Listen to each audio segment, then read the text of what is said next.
Un saludo cordial, estudiantes. Una vez más nos encontramos en esta ocasión para dar inicio a un nuevo tema dentro de la materia de filosofía. El tema 5, el cual titula De nacimiento, las raíces del mundo moderno. Soy su profesora Camila García Rioja y vamos a empezar a explicar cuáles han sido los antecedentes para esta nueva etapa del Renacimiento. Existe una inmensa bibliografía sobre este periodo, una amalgama de circunstancias históricas que no solo cambió la perspectiva filosófica, sino también toda la vida del hombre en todos sus aspectos, en lo social, en lo económico, en la literatura, en lo político, en la ciencia y en los valores morales y religiosos. Es decir, que ya partiendo de lo que se conocía de los anteriores episodios filosóficos, se da lugar a una nueva etapa, el Renacimiento, para generar nuevos cambios y transformaciones en estos aspectos tan importantes para el ser humano. En este tema se va a hablar bastante sobre lo que es el contrato social, que en sí el contrato social es como un acuerdo, es del que surge la sociedad y el Estado. Refleja de alguna manera la existencia de una conciencia esperanzada en la condición humana de transformar el estado de naturaleza, con toda su carga instintiva y violenta, en una comunidad pacífica y democrática. Es decir, a partir del Renacimiento empiezan aspectos que van a permitir canalizar y tal vez controlar la conducta del ser humano. Si bien antes había un estado natural en el que prevalecía el más fuerte, a partir de esta etapa del Renacimiento se va a aplicar lo que es la democracia para generar una comunidad más pacífica. Y al respecto hacen sus aportaciones importantes filósofos, Hobbes, Locke y Rousseau. Vamos a hablar en este tema de algunos de ellos y cuáles han sido sus pensamientos o ideologías que han ido cambiando lo que es la filosofía de ese entonces. Thomas Hobbes, como uno de los primeros representantes, mencionaba que hay dos supuestos fundamentales y estos son importantes para comprender cuál es la conducta y a partir de esta conducta cómo entiende a la justicia el ser humano.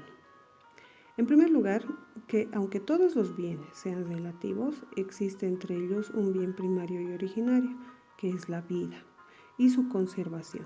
Por lo tanto, el primer mal sería la muerte. Con esto, Hobbes nos hace entender que la vida debe ser el máximo bien y el primario, y además es el originario que permite todo lo que existe y lo que hay. Por tanto, debemos conservarla. En segundo lugar, niega que exista una justicia y una injusticia naturales, puesto que no hay valores absolutos. Estos no son otra cosa que el fruto de convenciones establecidas por nosotros mismos. Entonces, Hobbes trata de hacernos entender que la injusticia o justicia no es natural ni propia del ser humano, sino que nace a partir de aquellas convenciones, acuerdos mutuos que nosotros hayamos establecido entre nosotros mismos.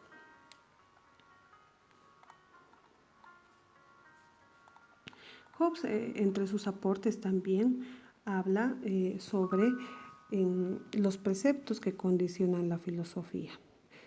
Él hace un reconocimiento absolutista sobre los reformadores entre sí de esa época. Él menciona que hay que reconocer que parte de la vida es el saber analizar y el saber reflexionar sobre aquellos acuerdos que nosotros podemos hacer o a los cuales podemos llegar.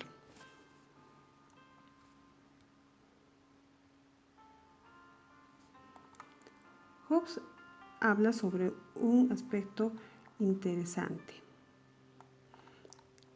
Hace una comparación muy importante a lo que surge, empieza a denotarse en ese entonces. El Leviatán como una característica o como un símbolo de lo que estaba sucediendo. En la Biblia, en el libro de Job, se describe al Leviatán, que significa literalmente cocodrilo, como un monstruo invencible.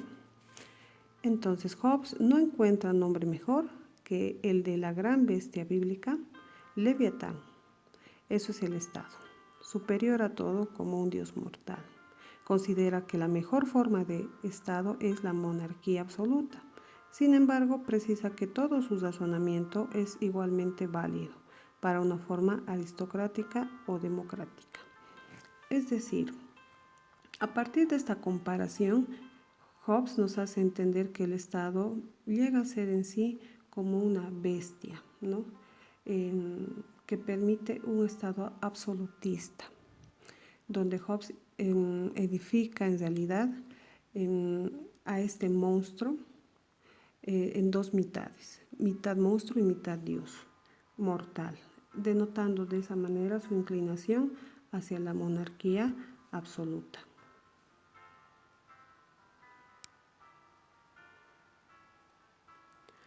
Por su parte, John Locke habla sobre aspectos importantes también que van a dar un giro a lo que es la filosofía de ese entonces. John Locke fue fundador del empirismo y el primero que formuló de manera metódica el problema crítico del conocimiento. Este filósofo es considerado como uno de los principales filósofos empiristas, que postulan a los sentidos como manera eficaz de la posibilidad del conocimiento. John Locke hace sus aportaciones en cuanto a las doctrinas morales y políticas. Él es quien empieza a dar los primeros pensamientos sobre qué es la moral y qué es la política. Dice que las ideas morales y políticas se manifiestan desde los seres humanos. No poseemos leyes y principios prácticos de carácter innato, por lo que se hace notar el carácter empirista de este filósofo. Es decir, John Locke menciona que el ser humano no nace con leyes ni principios prácticos, sino que se los va estructurando y aplicando según las necesidades y según los acuerdos a los que pueda llegar con el Estado.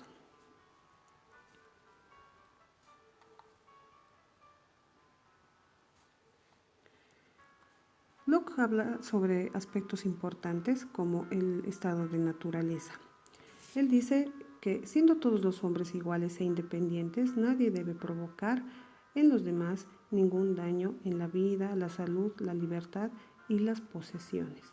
Por lo tanto, el derecho a la vida, el derecho a la libertad, el derecho a la propiedad y el derecho a la defensa de estos derechos constituyen derechos naturales. A partir de estos lineamientos es que se van estructurando, por ejemplo, lo que son las leyes en algunos países y estados, para que a partir de esas leyes haya el respeto y haya el cuidado hacia los derechos humanos. Dentro del contrato social como tema fundamental, Locke menciona que la sociedad nace entonces de la naturaleza racional del hombre, que enseña a vivir en paz sin dañar los intereses de los demás y respetando la libertad recíproca y el derecho de la propiedad.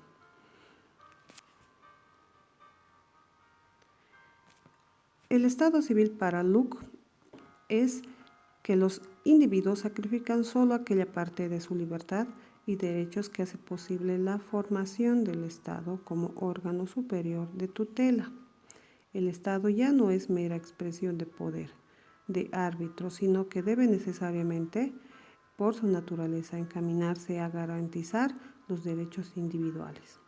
Es decir, cada uno de estos aspectos, tanto el estado de naturaleza, el contrato social que empieza a surgir a partir de acuerdos, genera un estado civil en el que todos deben garantizar la vida individual en derechos de los ciudadanos, de los individuos, donde el Estado ya no ejerce poder, sino más bien concilia, cuida lo que son los derechos individuales.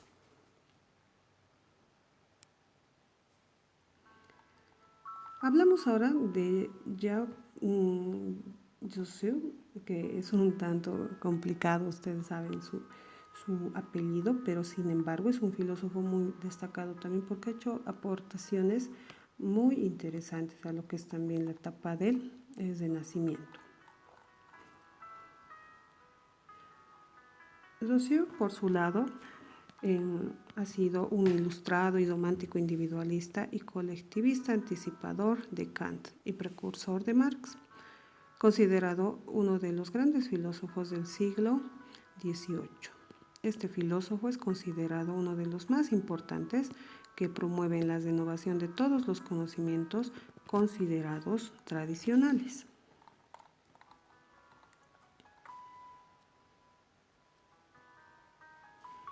A su vez, Jacques Rousseau habla sobre temas importantes que engrandecen y fortalecen lo que es esta nueva etapa del Renacimiento. El hombre en el estado de naturaleza. ¿Cómo interpreta Rousseau esta parte? Él dice que al sentir nostalgia de un tipo de relaciones que permite recuperar los sentimientos más profundos del espíritu humano, formuló la hipótesis del hombre natural, originalmente íntegro, biológicamente sano y moralmente recto, por lo tanto no malvado, no opresor y además justo. Para Rousseau, el hombre, el ser humano, el individuo, llega a ser un ser natural lleno de bondad, lleno de justicia. No es opresor y no es malvado. Según su teoría, él dice que en realidad es la sociedad y lo que le llega a suceder lo que genera una transformación, que esta transformación en muchos casos toma el camino del mal y que por tanto el ser humano ya nace con ciertos paradigmas, con ciertas estructuras de conducta que son íntegras y además originalmente sanas y además moralmente rectas. El contrato social para Jacques Rousseau es en realidad el principio que legitima el poder y garantiza la transformación social, que está constituido por la voluntad general que ama el bien común. Para Rousseau es importante lo que siente el ser humano. A partir de ese sentimiento de amor, de empatía, de comprensión, de aceptación al prójimo, puede constituirse un estado en el que prime el bien común. De esa manera, y resumiendo nuestro contenido, que es un tanto extenso, les agradezco por su atención. Espero que hayan entendido y les haya gustado este tema tan interesante que da un nuevo inicio a lo que es la filosofía, una nueva etapa como es el Renacimiento. Espero que estén bien, cuídense mucho, espero verles pronto.